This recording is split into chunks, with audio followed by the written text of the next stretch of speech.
I had zero plans to build Maverick into what it is today. In fact, when I started, I couldn't even comprehend building something like this and me doing it. I started basically as a young kid, working class family. My dad was a coal miner and literally started out, we weren't broke, but we weren't well off. None of my family had gone to university. None of them had started a business. I'm still to this day the only member of my family who started a business. I decided to start a business when I was 18. It was crazy. I didn't really know what I was doing, but in my first job, I'd met some people who I'd really got to know well, and they said I was really good at what I did, and I decided to start a business, and they supported me. Customers from basically the company I used to work for, and they sent me some business, and it was quite a lot of business for an 18-year-old kid who just started a business. It wasn't like huge mega money, but it was a lot of money. So I started this business, and I had this flow of people coming to me, and it was great. It was a printing business,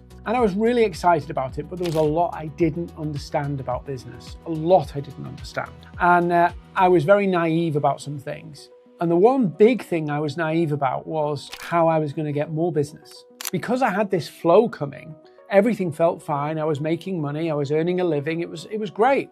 And, in my church youth group at the time, I was the richest person in my youth group, which felt fantastic considering where I'd come from. But that complacency had left me exposed to the fact that I assumed that flow of work from friends would keep coming. And it didn't. One of the customers went bust, owed me a lot of money, put me into a lot of debt. And that was a traumatic time. I was afraid of opening mail. I got to a point where I was terrified of opening letters, because I knew that there would be bills or threats or stuff like that to pay if I didn't pay. So that business, we had to wind it down, and I had to kind of work and pay that back, which was horrific, for a horrific feeling, going from actually you're a working class kid, you make a load of money, and now actually you're worse off than when you started. And more so than that, it was embarrassing.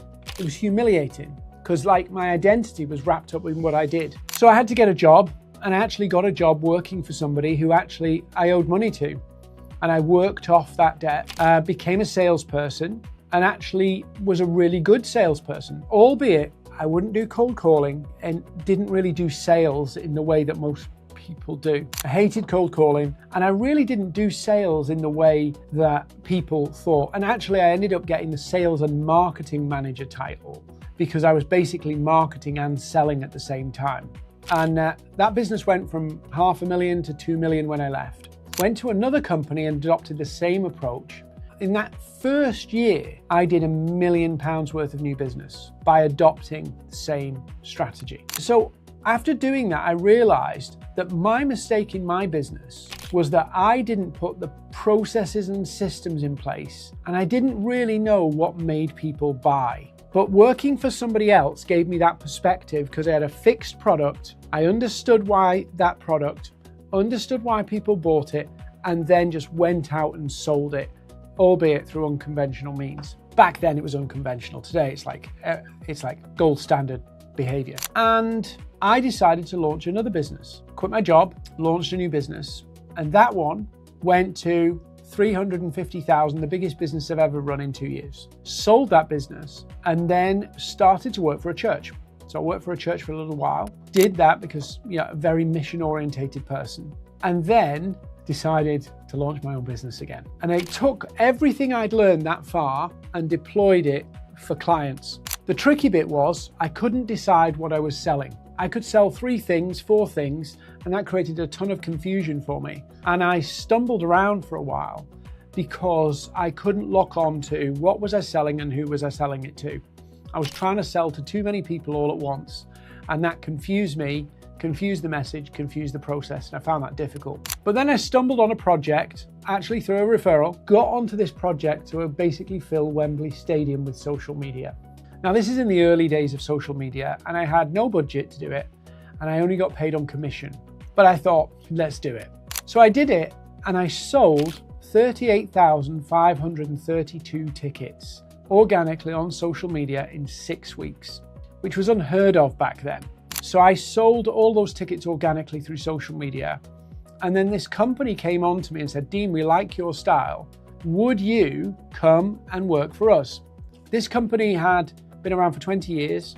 This company was a television company, and pretty much every year of their trading history, every year of their existence, they'd lost money. In the time I was there responsible for revenue and marketing, I was the only period in that organization's history they made a profit.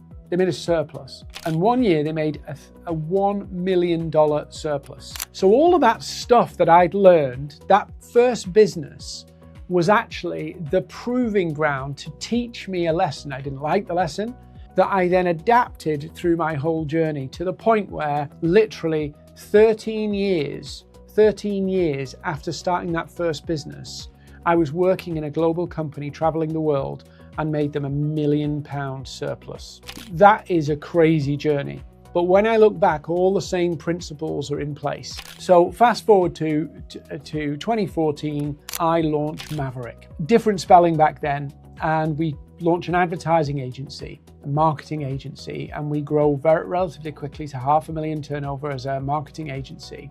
I decide we slim this down, refocus, sharpen our edge, and we go all in on social selling. All our website clients, everything we park, and we go all in. That same principle that I learned back in the sales job, I brought back to MAVERRIK. And MAVERRIK went from $500,000 to $2 million a year.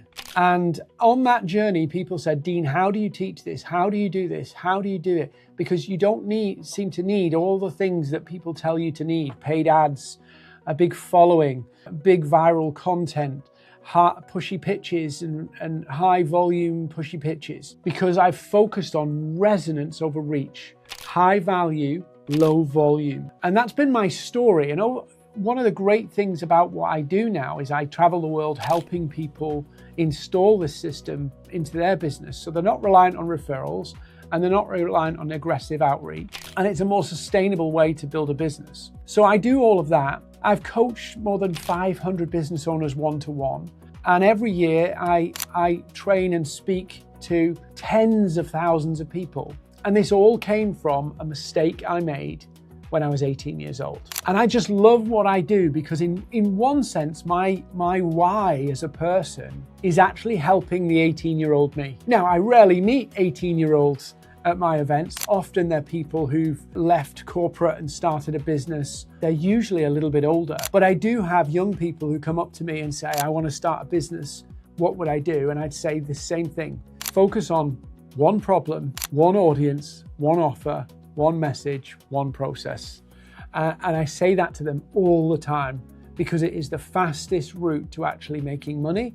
It's the fastest route to getting business. And I'm motivated, I'm driven by helping that 18-year-old me. Even today, 26 years later, I am motivated by helping the 18-year-old me. And that's my story. That's where all of this comes from.